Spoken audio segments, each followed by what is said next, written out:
swear to God, this one bit of fringe is going to be my undoing. Hi guys, welcome back to my channel, Charlotte's Web of Books. If you are new here, I am Charlotte and these are my books. Today we'll be doing the end of year book tag for 2025. I have seen this floating around the internet and I believe the original creator for these 23 questions is Destiny Sidwell. I think she originated the tag a few years ago. I've just seen a lot of people doing it. I'm keen to do it. I'm only going to be doing 22 questions though, because one of the questions I just did not have space to do.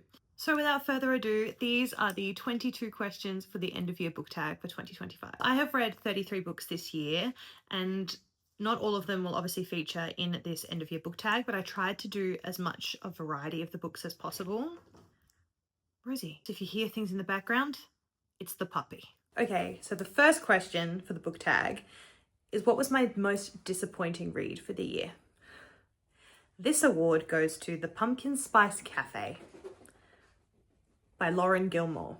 That book was so overhyped and I was really keen to read it because I thought it'd be really cute, and whilst it was low stakes, it was boring as all hell. I think I gave it like a 2 stars, maybe 2.5, and I think I really need to consider giving it a 1 star. Are you okay? I almost DNF'd this book several times, and honestly I should have, because it was a waste of my time. So my most disappointing read was The Pumpkin Spice Cafe. If you like it, good for you. It's not the book for me. Okay, the next tag is the underdog book of the year. Like, what was the book? I took this to mean like, what book was I not expecting to be great that really, you know, rose up and was the underdog of the year for me? And that to me was The Unhoneymooners by Christina Lauren. My friend Chloe recommended this book to me. She gave me her copy to borrow and she was kind of running me through it as she was reading it, and I thought it was going to be a real flop. And in my opinion, it wasn't a flop. It really rose up and it intrigued me in a way I wasn't expecting. And so I've awarded the Underdog Award to The Unhoneymooners by Christina Lauren. What was a book that you read this year that was overhyped?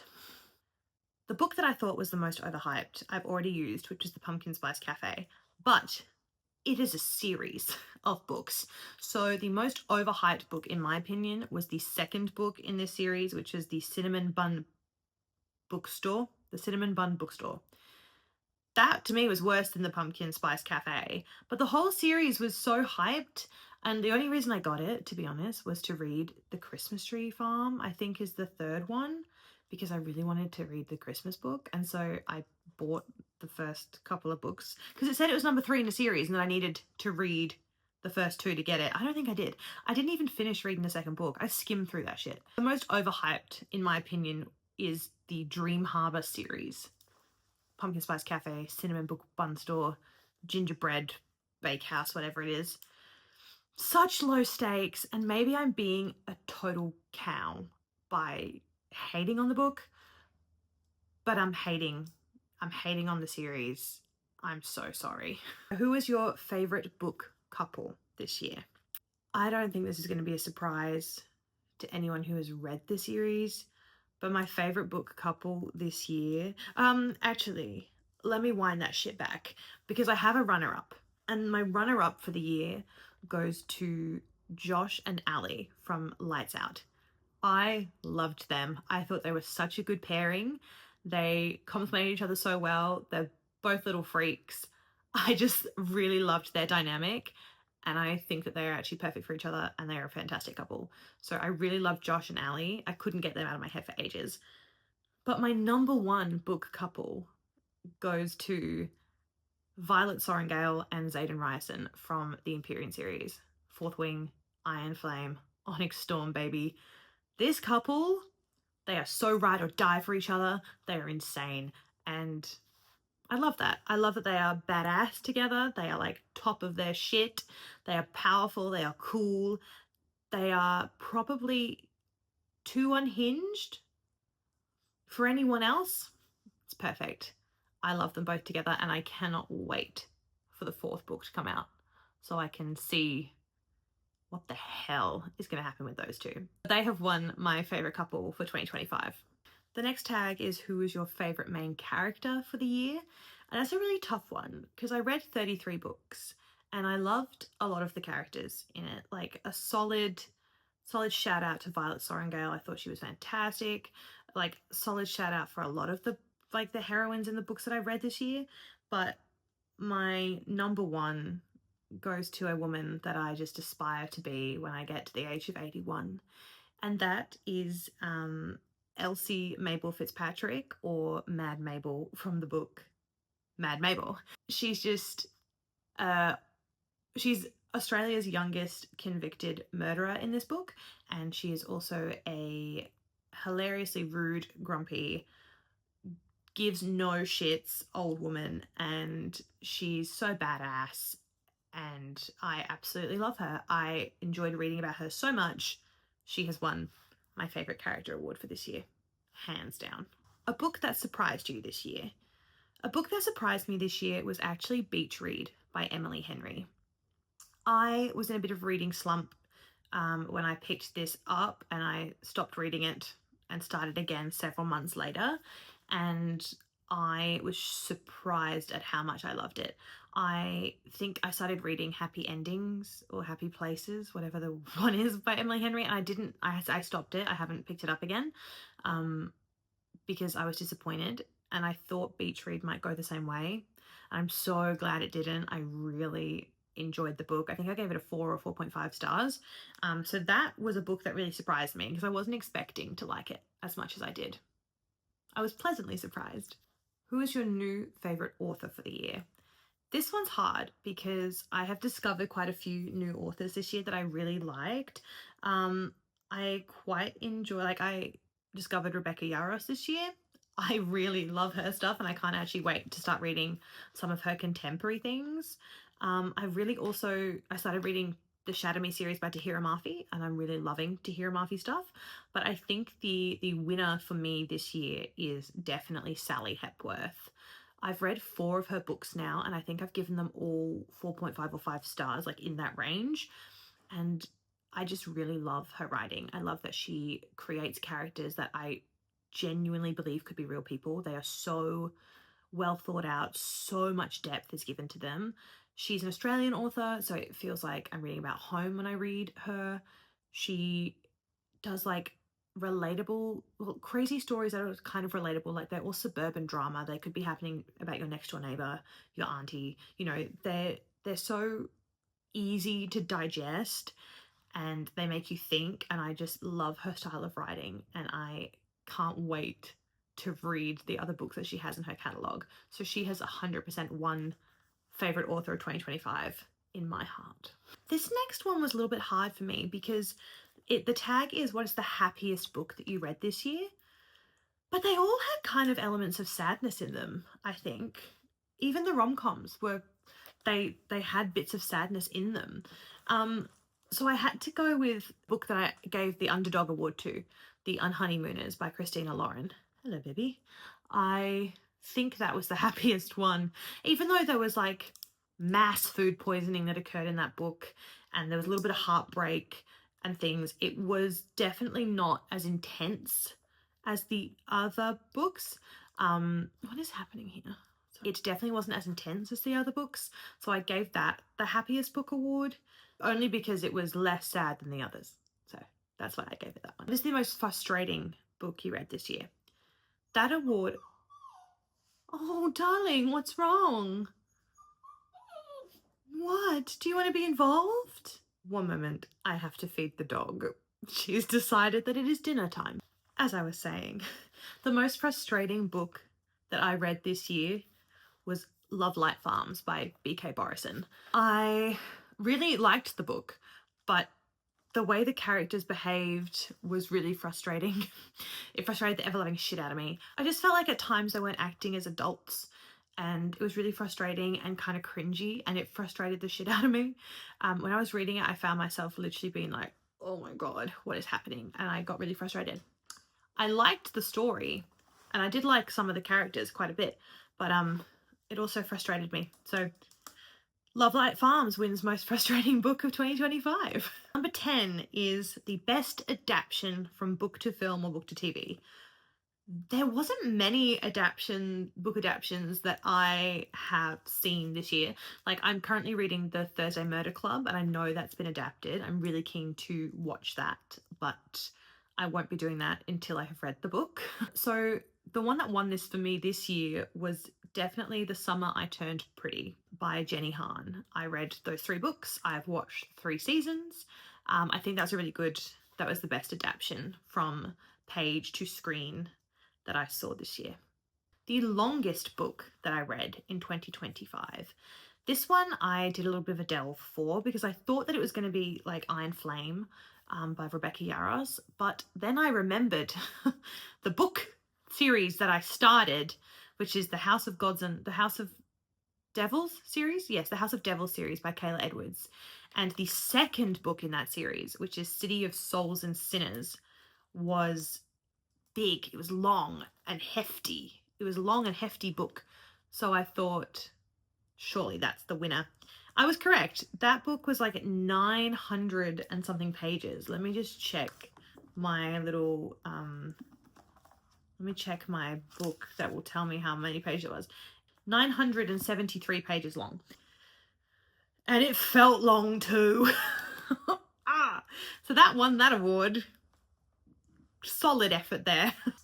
Next up is the shortest book you read in 2025, and that award goes to the Queer and Trans Identities Guide, or the Guide to Queer and Trans. Sorry, the Guide to. I can't get the book. I can't get the book. Someone's borrowing it, but it is the Guide to Queer and Trans Identities. I read it last quarter. That was the book that was the shortest because it was like 90 pages or something. It was a little graphic novel. So that one shortest book of the year for me, and it was very cute as well. So the next tag is, what is your favorite book cover of the year? And I actually have this book physically here. If you can see, it is Ignite Me by Tahira Murphy. Like, look how beautiful. Is that no, that's definitely it. How beautiful this cover is. I just think it's absolutely stunning. So this is my favorite book cover of the year. It went to this. The series is great. It has the eyes on every book. They're different, but this one I just thought was absolutely beautiful with the flora, and yeah. Oh, look at the colors. Imagine if you had eyeshadow like this. Oh, winner. Number 14 is a book that you have not stopped thinking about this year. This award goes to Fourth Wing by Rebecca Yarros. Since I read that book, I have been unable to stop thinking about it. It plagues me. I listen to playlists and that remind me of the book or the characters. It's got a chokehold on me and my friends. I went to a Christmas party recently and there's about 4 of us who have read the series. And when we all got together, someone was like, it was like a football huddle. We were just like discussing our theories of characters, plot lines, everything. We were so locked in. So Fourth Wing is definitely the winner of the book that I have not stopped thinking about this year. What is the cringiest book you have read in 2025? The cringiest book that I read was actually the first book that I read this year, which was How My Neighbor Stole Christmas by Megan Quinn. That book was cringe central. I literally kept like recoiling and cringing at certain parts. It was so cringy. It was so, I want to say stereotypical, but it wasn't even stereotypical. It was just cringy. It was Christmas cringe, which Christmas can be cringy. Christmas is cringy, I think, but you embrace the cringe at certain points, but I could not embrace the cringe within this book. The characters were cringy, the theme was cringy, the plot was cringy, everything was cringy. Cringy doesn't even sound like a word with the amount of times I use cringy to describe this book. So it wins cringiest book of the year. What is an unpopular book that you loved this year? I took unpopular to be like a book that I have not seen plastered all over TikTok or social media in any way. And it was a book that I actually found through an app called Libby, which you can use to access like public libraries online catalogs. And so that's what I use to listen to my audiobooks now. It's like completely free. I listened to an audiobook on there called The Year of Less by Kate Flanders, and I really loved it. And I hadn't seen it anywhere before. It was just a suggestion on like an audiobook that was available.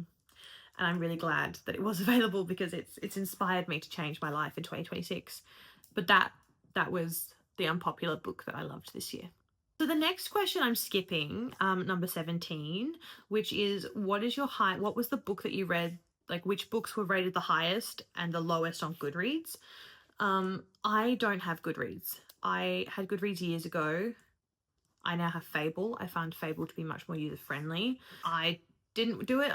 Couldn't be bothered typing all 33 books into Google to see which one had the best. So I'm skipping that question. So the next tag is what is your favorite quotes from the year? And my favorite quotes, have come from the book One Day by, who wrote One Day? David Nichols. And I have some here to share that I thought was great. So one of them is, sometimes when it's going badly, she wonders if what she believes to be a love of the written word is really just a fetish for stationery.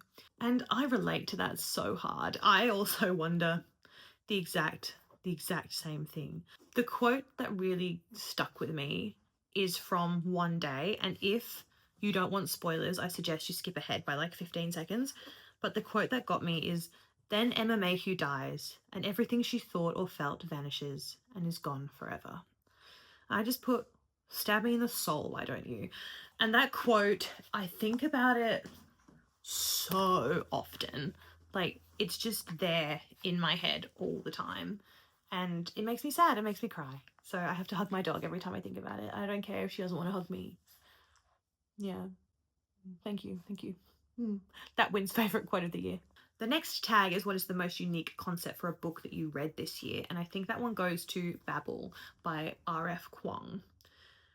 The concept of Babel is fantastic. It is like magic realism, and it is set back in the industrial ages. And the concept is that there is a magic system that uses the origin of languages, like the origin of words, to propel technology. Like, it's just, the concept is amazing, and I have never really seen anything like that before. And I really enjoyed that concept. So I think that was the most unique one. Like, none of the other stories that I read were similar in any way. So Babel. Number 20 is what is a book that you are sad that you haven't read yet? And that is House on the Cerulean Sea. This was recommended to me by a bookstore owner here in Perth, and he gives the best book recommendations ever. Like, you can just go in and ask, like, hey, this is like a vibe that I'm looking for. This is a book that I've liked. This is like a genre that I'm into. We've even like done a Christmas thing where we bought each other books, and I've gone to this bookstore and said, like, this is the things that my friends are into. Can I please have a book that they might like?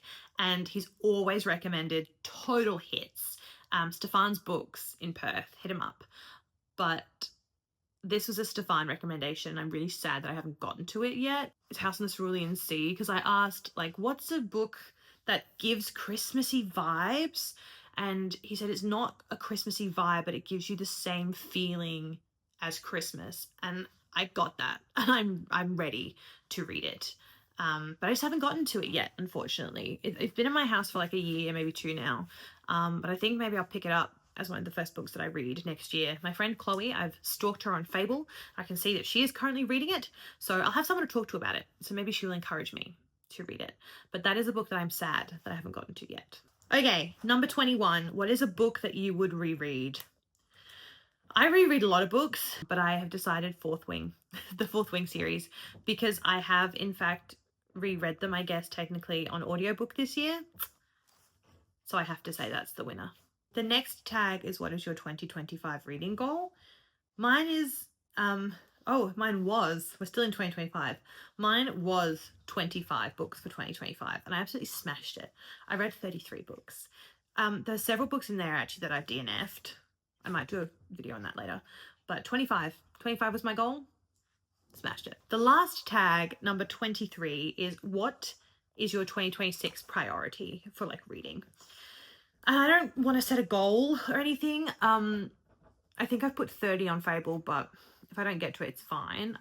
What I really want to prioritize is in-depth reviews. Like, I have this lovely book journal, and in here you can give like in-depth reviews. You can put like you can put the title, you can put like your favorite characters and things, and the next page is like, what is your favorite quotes, what is your full review.